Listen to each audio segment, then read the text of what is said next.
Howdy folks, welcome back to Chopper's Rusty Customs. Well, we're going to start on another rusting technique. I'm pretty sure I'll be able to do it in one setting. Might take a little longer of a video than I've been putting out, but we're going to get that done. Then we'll be doing another one next Friday, I believe. Tuesday I was unable to make a kit review video due to I scheduled too many things for one day to be able to complete it. So next Tuesday I'll make sure I do a really good kit review. A few people have sent me insights and ideas on how to make my kit reviews better. So I'm going to try some of those and see how they work. So might as well get this all straightened around and get the camera pointed in the right direction, and we'll be back in just a few. Alrighty folks, so here we go. We're going to use a hood to do the demonstration today. It's out of like the 53 through 55-ish Ford trucks. I believe it's the flip nose. It was one I had in my parts bin. And we're going to use pretty much the same colors as we did before. We're going to go with the burnt umber, terracotta, and moccasin tan.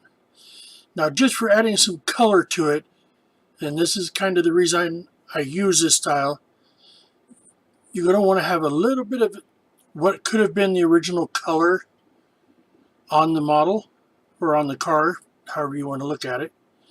So I've got 4 different colors of paint to use. And of course, we're going back to using the sponge as our applicator. So basically, the only thing I'm going to do is get some paint on the sponge and just start working it around, getting it into places. And this one here is pretty much for like a complete rust job that we can build on and get done.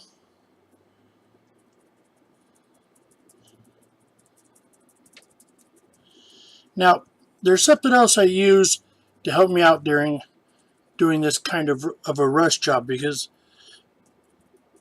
paint dries, acrylic dries fairly fast, not as fast as lacquer. But with the acrylic paints, I can use a hairdryer, multi-speed, multi-temp, and it will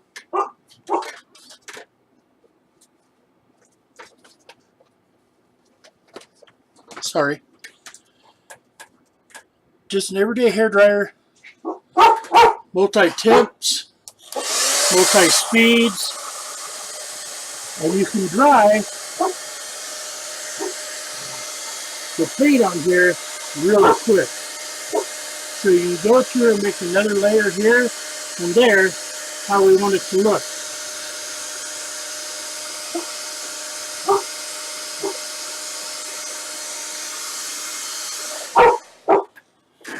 Hush.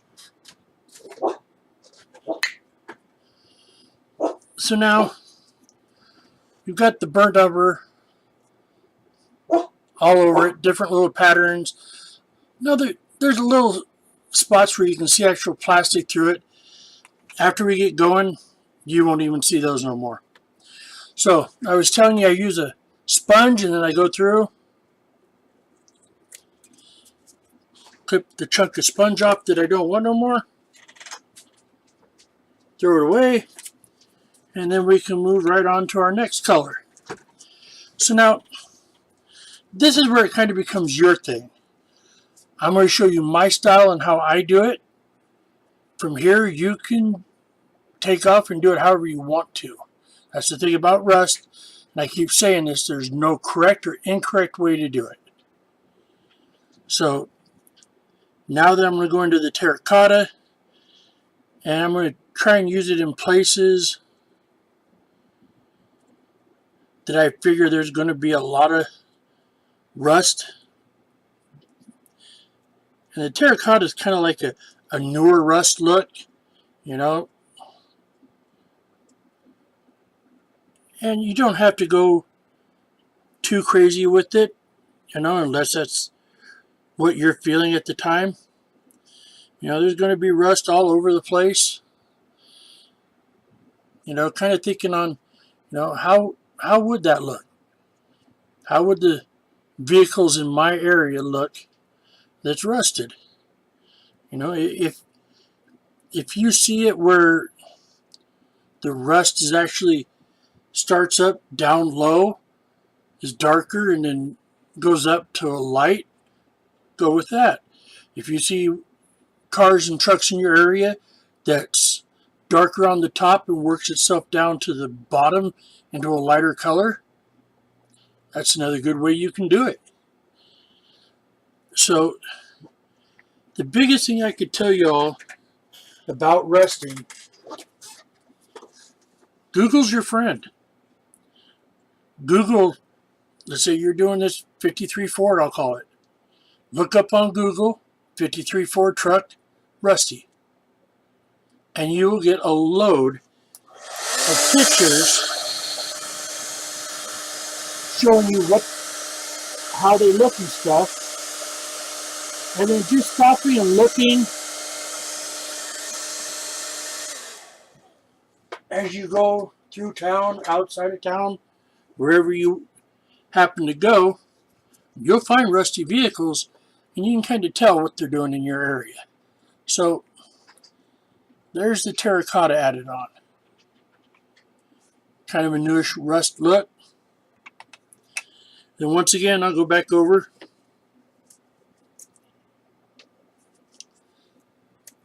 and cut off that section of sponge I don't want or need. And then we'll move on into our moccasin tan.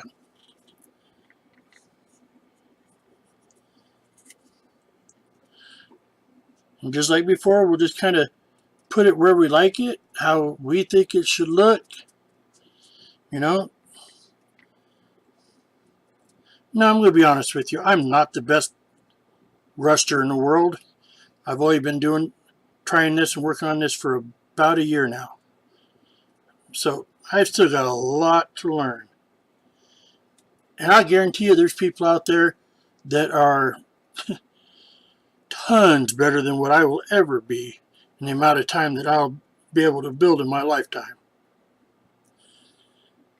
Some of this just comes out perfect to how people see things, and some have a better idea of what they're doing.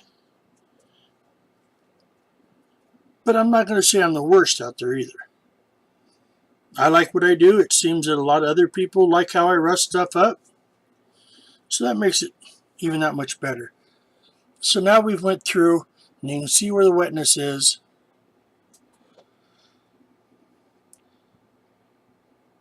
That's the moccasin tan.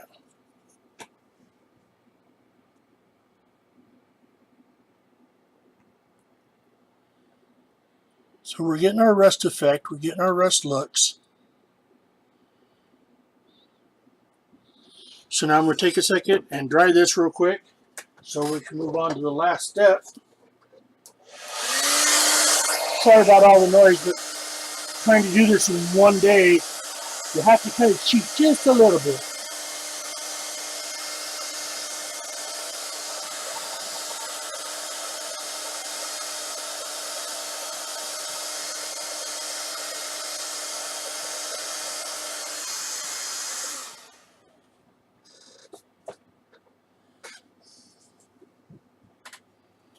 I use acrylics, I'm going to say 89% of the time. One, with me having asthma, using some of the paints is too harsh for my asthma and puts me into an asthmatic attack. Two, I like using my airbrush a lot. Using my acrylic paints, I can use my paint booth inside, not need to vent it outside, and shoot it. Shoot my models with the paints I want to do, the colors I want to do, and I'm not putting a toxic smell in the air for the rest of my family to deal with. So that's a plus.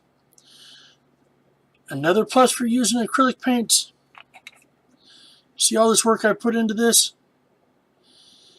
If I decide today, tomorrow, or a few days down the road that, I really don't want to do that to this, I want to get rid of the acrylics and do a different kind of paint job with acrylics. I take it over, I use lukewarm water so I don't misform the plastic hood. I use warm dish soapy water, let it soak in there for, I'm going to say 30 minutes to an hour. Go back with your handy dandy soft toothbrush you can pick up at the dollar store for $1. And I prefer to do the children's soft brushes because they are a lot softer and they don't tend to mark or scratch your plastic. But I take and go over there and I'll scrub it with the toothbrush and all this acrylic will come back off. You don't have to buy the purple power, the brake fluid, the oven off, and all that when you're using your acrylics. So now we've got pretty much our rust color set in. It's not looking too bad. But now we're going to go through, and this is a Kelly green. It's made by Apple Barrel. If you want the number off of it, let me know. I'll give you the number. You can ask questions or leave comments or anything you want to in the video description when it goes up onto YouTube. So now we're going to kind of pick, where might have been there's some color left from the original paint job, before it all rusted out. Now, yes, I picked Kelly green for a reason. It sticks out against rust. And there's times where you want a little bit of a pop against the rust. Just using the rust colors is fun, but being able to add, maybe some of the original paint that didn't get rubbed off because that part of the truck never got touched. It's how you want to do it, what you think looks good.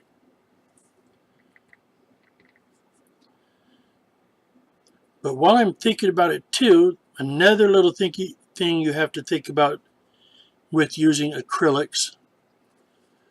Most of the acrylics outside of like Tamiya and Createx, those are big company acrylics. They tend to make their products so you need to use their medium to mix them.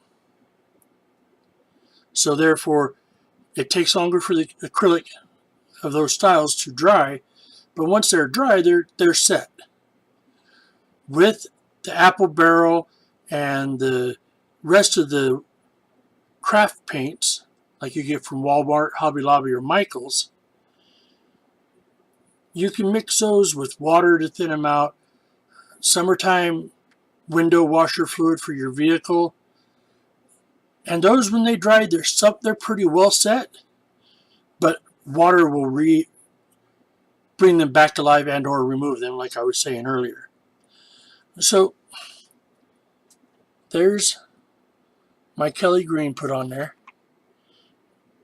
It kind of gives it the look like there was some of the paint that didn't get rusted out. That was kind of left behind.